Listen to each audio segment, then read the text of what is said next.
What's going on, everybody? Happy Friday. I'm Alex Glaze. He's Jared Smith. This is Let's Bet It. Jared, a little bit of a different backdrop you got there. Where are you at, buddy? Yeah, we're on the West Coast. A little bit of a different setup, not quite in the same studio that we're used to, but we are in California. For those, of course, the Pickswise diehards out there, you probably saw the news on social media yesterday. It is Super Bowl week. It's almost Super Bowl weekend. I guess kind of Friday is the start of the weekend. So, yeah, sure, Super Bowl weekend. And we're going to be here for the next 3 days. We're going to be giving you some unique sights and sounds of LA. And then, of course, we'll be at the game on Sunday. It's going to be an awesome week. This is an incredible opportunity for me, for Pickswise, and it's going to be fun. I think we're going to have a little bit of a different perspective of what's going on out here. Some of the local flavors of the West Coast. I haven't been out here in like 10 years, so very different for me. Have you covered a Super Bowl? Never been to a Super Bowl, never covered a Super Bowl. The furthest playoff game I've ever been to, I went to the 1998 AFC divisional round game between the Jets and the Jaguars, back when Vinny Testaverde was the quarterback of the New York Jets. That's the latest in the postseason I've ever attended a game, and I was 12. So this is going to be a little bit of a different vibe. And also SoFi. I can't wait to go down there and check out what's going on, because it's a beautiful facility, obviously.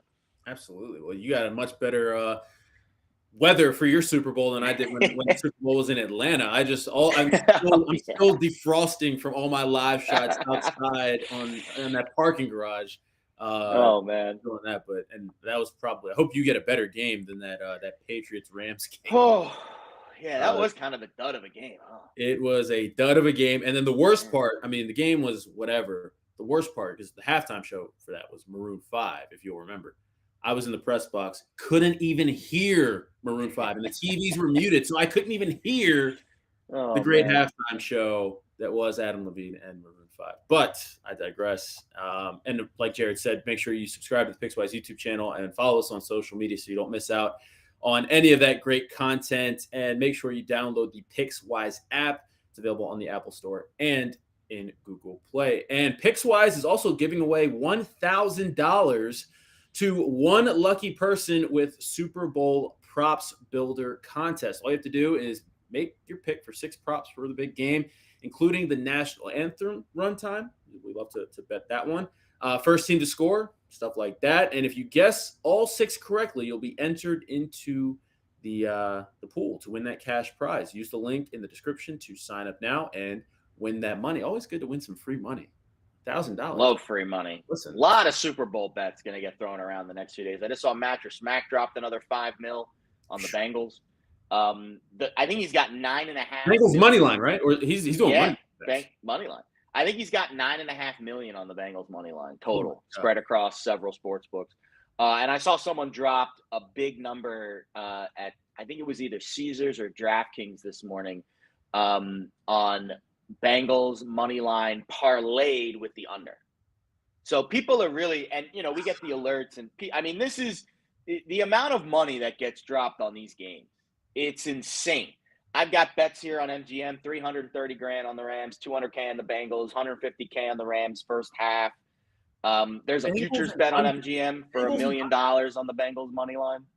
Bengals and under is an interesting combo. We'll get into that, I'm sure, over the next couple of days, but it's not a combo that I would necessarily roll with personally, but don't want to put any bad juju on anyone's bets here. That's not what I'm here for. But we got a lot to get to today. We're going to obviously talk some Super Bowl, but before that, we're going to talk a little NBA, a lot of big moves at the trade deadline yesterday. We're going to talk some college basketball, another ranked matchup tonight, and some dumpster dive picks from Jared as usual. Then we're going to get into the Super Bowl with Arthur DiCesare, Oddsmaker at Westgate Superbook, get into some ice picks, and finish things off with our plays of the day. So without further ado, let's bet it. And let's start with the NBA and the big news, obviously. James Harden getting traded to the Philadelphia 76ers. Looking at some line movement. But before we get into the numbers and the nitty-gritty here, Jared, the big question we got to ask, who won the trade? Who won the trade? Tough question, because I think there's 2 ways to look at it. Who won the trade? I think the Nets won the trade, because I think they get rid of a guy that doesn't want to be there, and they get a guy back that I think can help them. The Sixers probably won the trade in the short term, though, because I think they're going to get the help that they need right now. But it's hard to really say who wins, who loses, because I think the fit of each player in their new spots matters a lot. And so I think the Nets long term might have won because they would have lost Harden in a few months anyway, and he would have probably bolted during free agency in the summer. So I think the fact that the Nets got something of substance back for Harden, and it is of substance, major substance. First-round picks, a guy like Ben Simmons, who was the first pick in the draft a few years ago, who clearly has a lot of growing to do, but certainly the talent is there. But in the short term, I think the Sixers are going to get the more immediate boost. But it's hard to judge this stuff because I think the mental side of it matters. And I think the Nets long-term have a guy now in Ben Simmons who might be a little lower. Like, you get first-round picks and Ben Simmons. So to me, that's kind of where I think the Nets long-term might win. But short-term, I think the Sixers will get the immediate boost from having James Harden in the lineup. I feel like Nets general manager Sean Marks went in there with a ski mask. It was like a ski mask deal for me. I don't understand what the Sixers did with this at all. They gave up 2 first-round picks. Wow. Seth Curry. Good player. Andre Drummond. And another good player. Ben Simmons. Yeah. I mean, that is a haul for the Nets. That is an absolute haul. So now we have Ben Simmons, who you can say whatever you want about him, one of the best defenders in the league, can defend 1 through 5. Match him with Kevin Durant. You get them a sniper in Seth Curry. And now they get help on the inside with Drummond too, and picks. I mean, this Nets team to me, I mean, they were already the favorites to win the East, and which has kind of been weird over the past couple of weeks as we've been talking, as they've kind of been struggling. That number for them has not changed. They remain the favorites. And as we look now at the numbers, the Nets opened at 225, now plus 400 is that to win the East or is that to win it all? That's the title. And this is all a 24-hour move here. This was yesterday morning, the opening, and then the close at the end of the day. So we've seen significant movement with the Nets to the downside. And I would say they're maybe finally priced, I don't want to say fairly, but more fairly than they were yesterday. That's for sure. And the Sixers moving from plus 1,600 to plus 700. That makes sense. That makes sense to me. It's a short-term boost for them. Long-term, we'll see. But they have James Harden and Joel Embiid. They should be in the big every deal game for them. They play. were able to keep Maxey too. Tyrese Maxey's been Their starting 5's really good. Tomorrow, if they rolled out their starting 5 tomorrow with Maxey and with Embiid and with Harden, that's a really good starting 5. That's a starting 5 that can beat anybody on any given night. Yeah, absolutely. All right. And do we have any NBA picks? Yeah, we don't have any. Well, I think we can mention the fact that we're seeing a little bit of movement in the market this morning. The total in Charlotte, Detroit's up from 224.5 to 226. That Cleveland Pacers game that I know you're going to get involved with later in the show. Cleveland moved from 6.5 to 7.5. Total dip 215.5 to 213.5. How about this Minnesota Chicago game? You want to talk about a total? You want to get involved with points tonight? 240.5, the total between the T-Wolves and the Bulls, and that's down from 241. So a slight move to the under there. That was probably just number grabbing because the Sharps are probably looking at their algorithms like, how the heck can there be a total of 240 on the board? And then the Orlando-Utah game, tough game out west tonight for Orlando. Jazz go from 12.5 to 13.5. Total actually went up there, which surprises me, right? I would have think that total would have went down with the Jazz and their defense, but that total went up 220 to 222. Try saying that 5 times fast. So a little overaction there with Orlando and Utah. I would say looking at the board this morning, your steamy play, I think that Pacers Cavs under looks pretty juicy to me. I think that might be a juicy, steamy NBA morning radar play of the day right there. The NBA kind of tricky right now with all the trades happening and with All-Star break looming. It's a little tough to make plays. Yeah, it's always tough to make plays in the NBA. It's definitely tough this time of year. But before we get into Super Bowl talk, I'm going to talk a little about the NFL awards from last night. Aaron Rodgers, MVP. Surprising to nobody other than maybe Tom Brady and his immediate family, right? Like Aaron Rodgers, that was his award. The award that maybe, I don't know if it surprised me because it's a regular season award, right? Joe Which Burrow.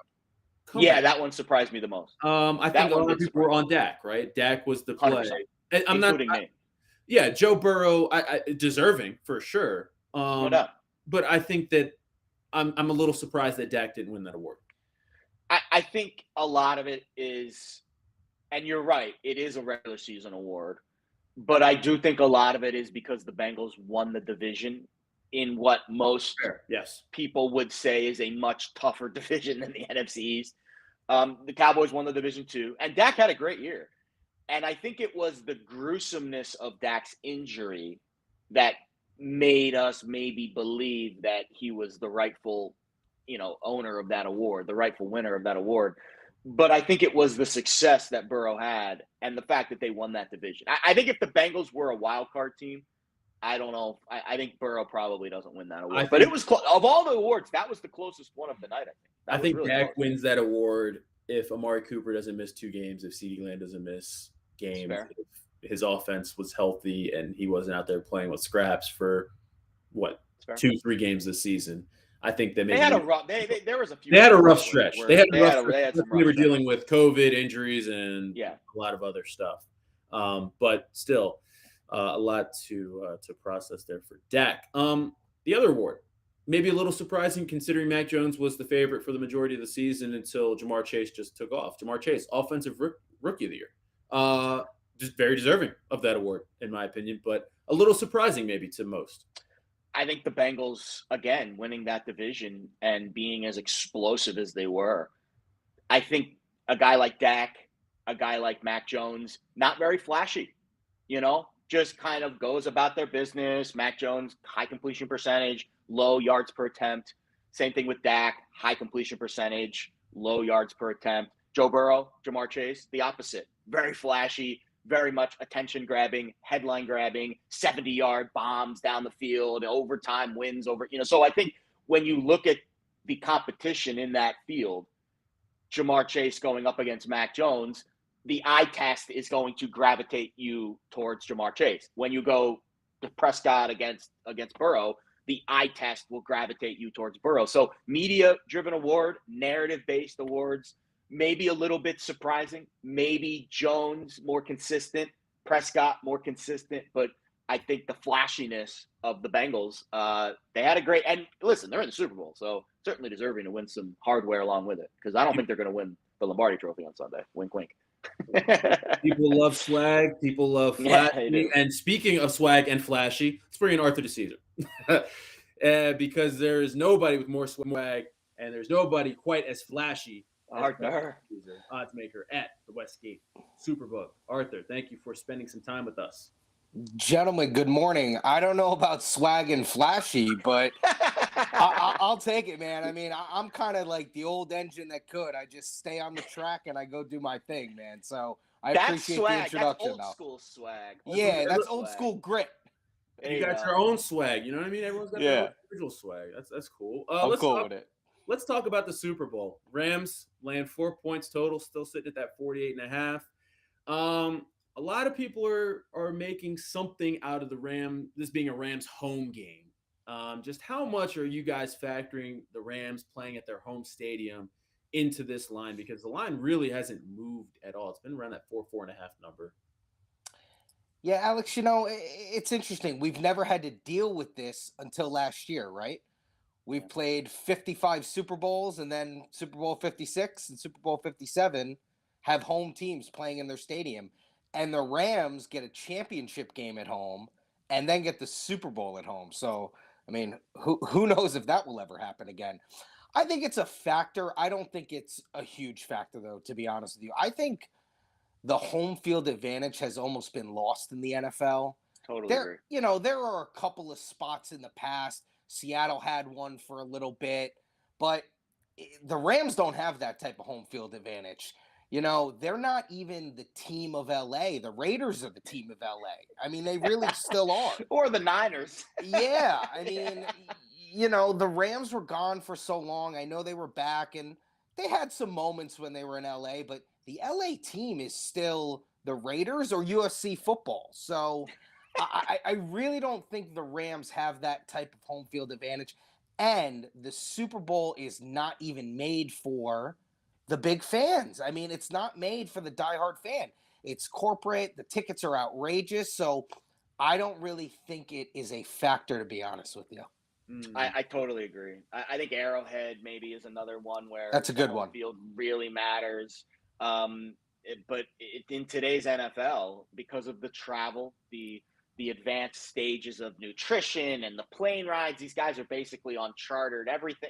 So there's not that same grind that there is with the NFL going on the road that there was. And especially, you're right, you get the Super Bowl, you get 2 weeks off. The Bengals have been in town for basically the whole week. And it's a sterile environment at SoFi. It's not one of those stadiums that really is going to be a home crowd, even if the Rams do get a regular home game. Let's talk a little bit about exposure, Arthur, because I think when we get to this stage of the season, you guys are really good at setting these lines. But the Super Bowl is a different animal. The underdog on the money line, that is clearly the hot button bet right now. I'm seeing 75% of the handle on the Bengals. What are you guys seeing on the Bengals money line, and is that the worst case scenario for the book come Sunday night? You know, Jared, it's funny. It is normally the underdog is going to be your worst case scenario, but we've also taken a lot of Bengals spread. You know, we were at 4.5 basically all the way up until late last night, and then we finally did go to 4. You know, we opened 3.5, got to 4 quickly, got to 4.5. Basically was at 4.5 the last week or so, and then we finally got to that 4. So you normally see a lot of people want to take the underdog on the money line, which is no surprise. But we were sitting at like 65% also Bengals on the spread. Wow. I just think this game, people have fallen in love with the Bengals, fallen in love with Joe Burrow, Joe Cool, Jamar Chase, the whole deal. People want to root for the Bengals. Yeah, the Rams are like this all-star team. They don't really have a feel of like, you know, who do we root for? We root, you know, Donald's fun to root for, but Stafford just got there. Beckham just got there. Von Miller, all these guys they put together. So people have fallen in love with the Bengals. So I would say, yes, the Bengals money line is an exposure, but anytime the game is high scoring, it's an exposure because of all the props.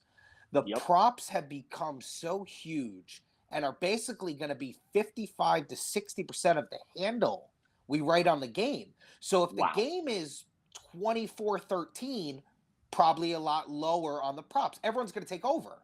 If the game is 48-41, we're going to get murdered on the props. I mean, you know, forget who wins the game. Every prop is going to go over. So it's really the high scoring game, and especially if it's Bengals and high scoring, that we want to avoid. What is the worst case scenario? Are we talking like a Jamar Chase, Odell Beckham, Cooper Kupp, Bengals win? Like all 4 of those things happen? Worst case scenario? Forget it. If Chase and Cooper both have, 10 for 200 and they're scoring touchdowns and Beckham scoring touchdowns. I will say this though, it's not that we would get killed on it, but if somehow Evan McPherson wins the MVP, dude, we opened him 200 to 1. He's now 80 to 1. I mean, listen, the kicker's not going to win. I don't get it. It's never happened before. Now, I can make a case for Von Miller. I can make a case for Aaron Donald. Those are the long shots that you can make a case for. I can even make a case for Leonard Floyd coming off the edge, sacking the quarterback 3 times. Even when Vinatieri went nuts in those never had a Patriots shot. games, never won the MVP.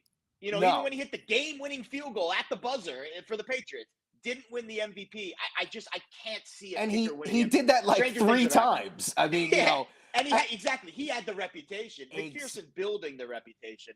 I don't know. To me, that's just crazy. You mentioned the props, Arthur, and the props are starting to blow my mind. The props have become so popular that you're right. I can see that supplanting the spread in total, unless you get another $10 million bet from Mattress Mac over the next day or so. But to me, is it all over? Are there any props that you're seeing exposure to on the under, or is you want to see another 13-3 Rams Patriots Super Bowl from a couple years ago would be best case scenario when every prop stays under? Oh, if the game's 13-10, we'll be fine because we sit at the Westgate with 469 props. Just think about that, fellas. That is a ton of props. I mean, every player is going to have 5+ props. We have all the cross-sport props. We have everything you'd ever want. So, yeah, the props have really, like I said, we're going to basically write 60% of our handle on props. The props are everything now. It's on Saturday and Sunday, you are going to see people sit in line and then go to a window and, no joke, sit there for 45 minutes and make 30 to 50 $5 prop bets or 100 $5 prop bets. They're going to sit there all day and do it. It's just, it has taken over the game, basically. I mean, plenty of shows want to talk about Rams -4 and 48.5, but they also want to know all about the props. The props have really they've become everything. And I get it. I understand, because it protects you against a blowout game. Now, there hasn't been a lot of blowouts lately, but if a game's a blowout, these props keep the interest of all the fans and us. Yes. I think we could make an argument for Evan McPherson. I want to bring that back up here. Four field goals in each playoff game. If we get 4 more field goals from McPherson and one's a game winner, MVP. The only thing I'll say is, what's the score of the game? Yeah. You know, is it 12 to 10? Sure. If the game, though, is 34-31 and Burrow threw for 4 touchdowns, that's tough. Now, I'll say this about I just don't see the Bengals winning and not getting Burrow the MVP. Like, I can't see that not happening because of all the love for him. You know? Like, it was like Brady last year. Devin White deserved to be the MVP last year. He deserved to be the MVP of that game. But he had, 11 tackles, an interception on the final drive, but not Tommy. Yeah, he's not TB12. Yeah. It's Tom Brady. It didn't matter. And he only threw for like 200 yards in the game. But it's Tom Brady. I cannot see the Bengals winning this game, and it's not Joe Burrow. You could sell me on McPherson over points, over field goals, those type of things. But to win the MVP, like you said, Jared, I mean, if the game's 12-10, sure. And McPherson has all the points, absolutely, go for it. Yeah. Yeah. I mean, yeah. Arthur, I do want to ask you about pass catchers here, because we're seeing injuries to both the tight ends for both these teams. Aside from Odell and Kupp and the big names, what are some of the other pass catchers that you're seeing get more money that may be surprising you a little bit? You know what? The two I'll give you one on each team, and they're actually not the traditional type of pass catchers. One is an under, one is an over. As far as the Rams go, we saw a lot of sharp action on Van Jefferson under catches, 2.5. People really, and I think the feel is a lot of people feel Beckham's going to have a really good game. Beckham is going to he's finally here. This is a stage for him. We know how much he loves the big stage. And as a Giant fan, I hate that he's in this game, because he should be in this game with the Giants, you know, even though we might be 50 years away. But you know, Van Jefferson has gotten a lot of love there. And then the Bengals, Mixon has gotten a lot of love on his over 3.5. He's kind of been right at that 3-4 catch mark in all these playoff games. I think a lot of people feel Burrow's going to be under pressure, a lot of dump offs, a lot of things of that nature. So you've seen sharp action on both of those. Mm-hmm. You're making me feel good about that. My favorite bet for the Super Bowl, which is Odell over 5.5 catches at plus money. Yeah. So I like that one a lot. Yeah, that's nice. Arthur, I think when we get to this point in the season, again, you guys are so sharp with these lines. But if you had to write your game script on how you see this playing out, what's your game script for this? You know, when I've been thinking about this game, and obviously we've had time to think about the game. Yeah. I really do think the Rams are going to win the game. It's hard not to fall in love with Burrow. I think he's great. I think he's great for the league. He's going to be around hopefully for 15 plus years and, you know, help carry the league with some of the other young quarterbacks. But I just think the Rams have more top talent. Their top talent is just so phenomenal. I understand this is an all-star team, but this team was put together to win the Super Bowl. That's what they were put together for. I actually could see it be a little slow starting. You know, kind of teams feeling each other out. There's a part of me that likes under in the first half, 23.5, depending on where you get it. And I think the teams will start to really rev up. And I think eventually the Rams will pull away. I think there's some nice value in maybe some of the Rams' alternate point spreads. If you can get, you know, -7.5 at a plus number, even -9.5 or 10.5, depending on where you're getting your bets. So I think the Bengals will be competitive. Joe Burrow, you never count him out. He'll keep them in the game. But I think eventually the Rams pull away and probably win by 10 or more. Nice. You have a best bet for the game before we get you out of here? You know, my favorite bet, and it's going to be a prop because, you know, just taking the side or the total is boring. I think Joe Burrow incompletions, which was 11.5, it's now 12.5. I like it. I think he's going to throw the ball a lot. I think he'll be forced at the end of the game to throw the ball a lot, and the pressure he's going to face, give me Burrow over 12.5 incompletions. Incompletions. Incompletions. That is a new one. Yeah, that's a new one for me. Usually you see completions. I like that. That's incompletions. Off the beaten path a little bit there, Yep. Arthur. I like the way you think. That is a true hater right there. Just watching.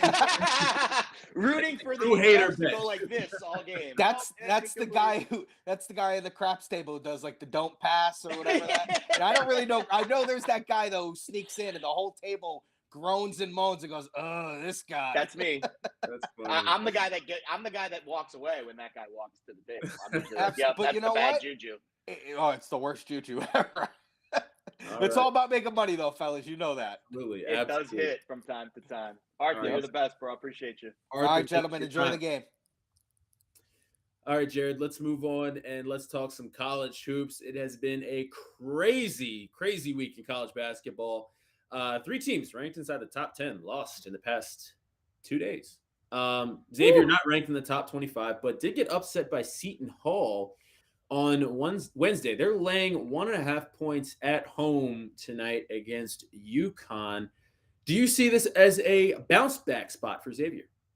So I did see the market flip on DraftKings. Open 1 now UConn. Open Xavier -1 now UConn laying a penny. But for the most part, this game's pretty flat.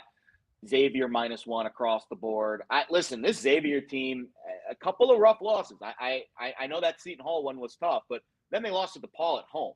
Right. And that is not a team that you should be losing to at home. DePaul, one of the worst teams in the Big East. On the UConn side, kind of going through those mid-season, feeling each other out. Lost to Creighton, lost to Nova, bounced back nice with a win over Marquette. Very nice win over Marquette. Didn't cover it until the very end.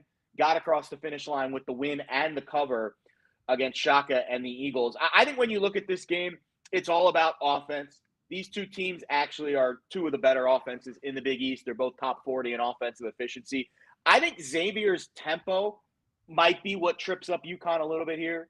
So UConn is a little bit more of a slower paced team. They're 241st in adjusted tempo. Xavier likes to push, and I think Xavier actually, because of their experience, is a little bit more seasoned for this game. And I think UConn on the road might have some Big East at home. I'm going to keep going with Big East teams at home. I'm not betting this game, but if I was going to bet it, I probably would take Xavier. Yeah, I think that my lean for this game is Xavier as well. Yeah. I think I learned my lesson last night with Purdue. I mean, how did I – okay, looking back, like I should have just seen this being like hungry dog runs faster, right? Michigan needed that win at home to keep their tournament hopes alive, right? Like they needed that game. Purdue didn't need that game. I thought that was a spot for them to just prove that they were the best team in the Big Ten, but that's a different story. This game tonight, UConn coming off that big win against Marquette, going on the road, I could see this being a little bit of a letdown spot for them. You know, after a big win, because beating Marquette, that's a big deal. That's a big win. And in most of the statistical categories, like you touched on, they're pretty even, Xavier and UConn across the board. So not really an edge there. I just think that Xavier is going to be more motivated after those tough losses to come back at home and get a big bounce back win that they need. They actually need this win if they want to have any hopes of the tournament, because their resume is not looking too great right now. Let's move on though, because what do you have? Let's get in the dumpster. Let's get in the dumpster. The dumpster. I don't have any dumpster plays tonight, but you love to creep in there. So what are some of your mid-major plays tonight? I'll be honest, we're at that time of year where, you know, some of these teams that we're talking about every night, you know, these dumpster teams, they're going to reach out and they're going to beat one of these, you know, high major teams when we get to March. So it behooves me, it behooves the audience to get familiar with some of these teams. And one of these teams, actually 2 of these teams that I'm betting on tonight, I could see one of them winning the Horizon League and facing one of these high major teams, especially this Wright State team. Let's talk about Wright State at Wisconsin-Milwaukee. So Wright State is the best offense in the Horizon League, top 60 in effective field goal percentage. Again, that's a metric that measures your 3-point shooting and your 2-point shooting, and it kind of molds it together and it spits out, you know, a generic number for how good of a shooting team you are across the board. And they are a top 60 team in that category. They're top 40 in non-steal turnover percentage. That's another metric that takes away the steals and the quick hands of the defense and factors in charges and unforced errors when you toss it over a guy's head into the first row of the stands. They're a top 40 team in non-steal turnover percentage. Another metric that I look at very closely when we get to March. They've won 4 in a row, Wright State, all by double digits. And during that time, they're shooting over 50% from the floor, over 40% from three. So this is a good offensive team throughout the entire course of the season. But if you shorten the sample size to this last 4-game stretch that they've won all 4, they are playing even better on the offensive side of the floor. Meanwhile, Wisconsin-Milwaukee, I know they're at home tonight, but they are dreadful. They're off a 75-39 loss. They scored 39 points in their last game. That's a full 40-minute score against Northern Kentucky. 6 straight losses for Wisconsin-Milwaukee, all by double digits. So we're going to lay 8 with Wright State. That's our first play in the Horizon League. Second play, speaking of Northern Kentucky, they're coming off that 75-39 win over Wisconsin-Milwaukee. They are also in the Cheese State tonight at Green Bay, who is another, you want to talk about dumpster dive teams in the Horizon League. Green Bay is maybe, aside from IUPUI, one of the worst teams in college basketball. They've lost 6 in a row.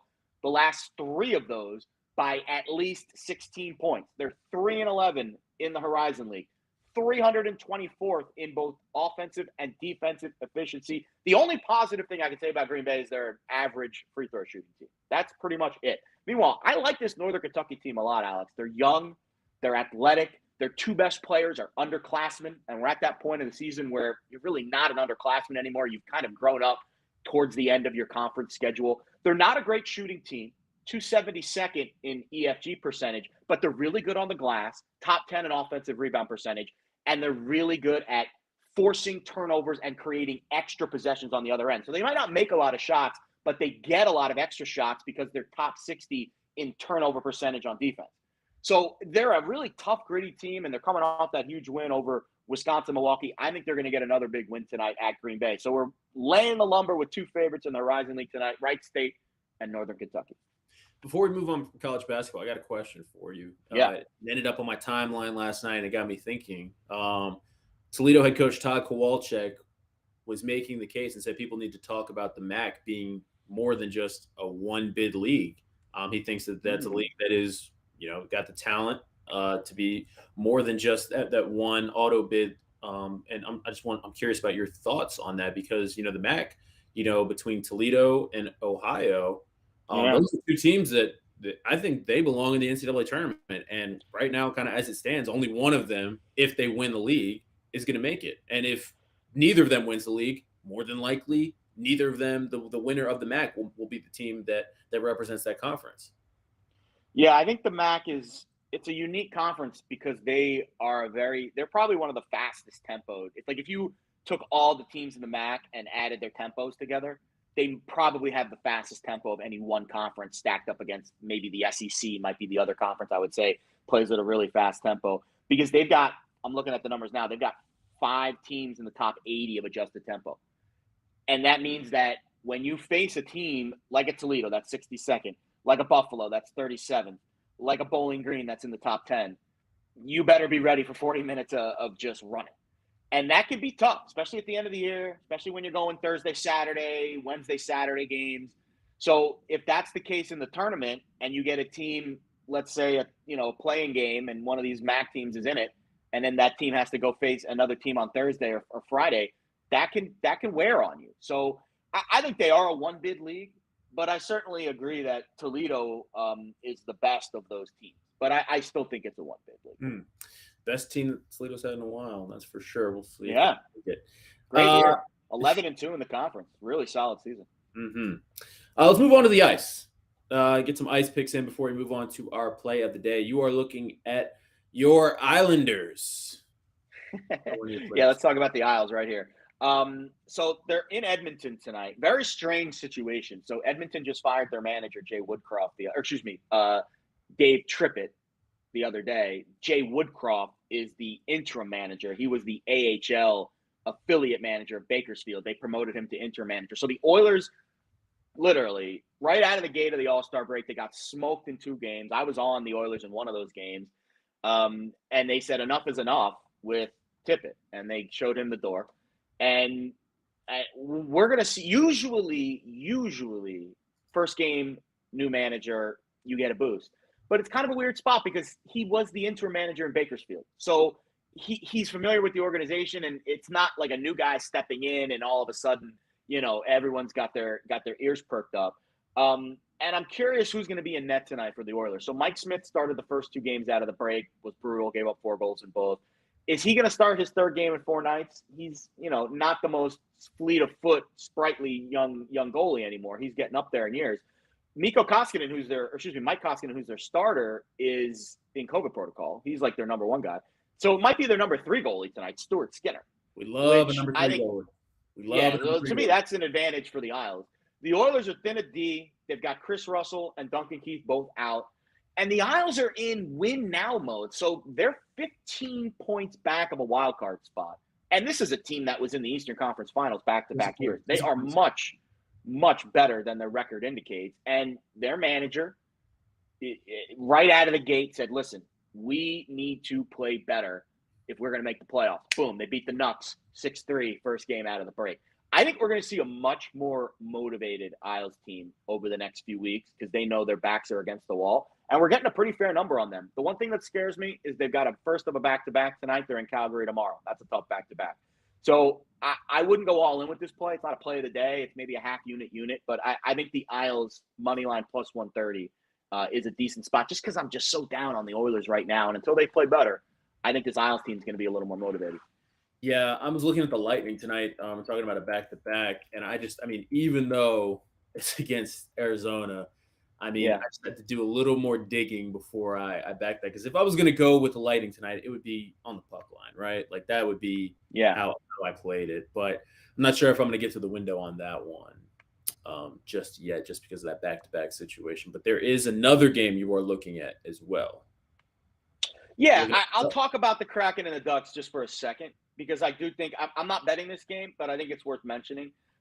So Anaheim had a very interesting streak heading into the break. They were 4-0-2. Their 2 overtime losses were disappointing. One of them was to the Leafs, but they beat the Lightning. They beat the Bruins in that stretch. Now they're facing the Kraken, coming off a 5-2 win or 5-2 loss to the Coyotes. And I just feel like the Ducks are a much better team than the Kraken, and they're being priced as relatively even on the 3-way money line plus 100. I think the regular money line for the game's around minus 150, minus 160. I'd be comfortable playing that too. But Ducks are playing their first game back from the All-Star break. And I think that fresh legs, the Kraken playing the other night, I would lean Ducks here. I don't love it. I'm not betting it. But I do think the Ducks are a much stronger team than the Kraken this year.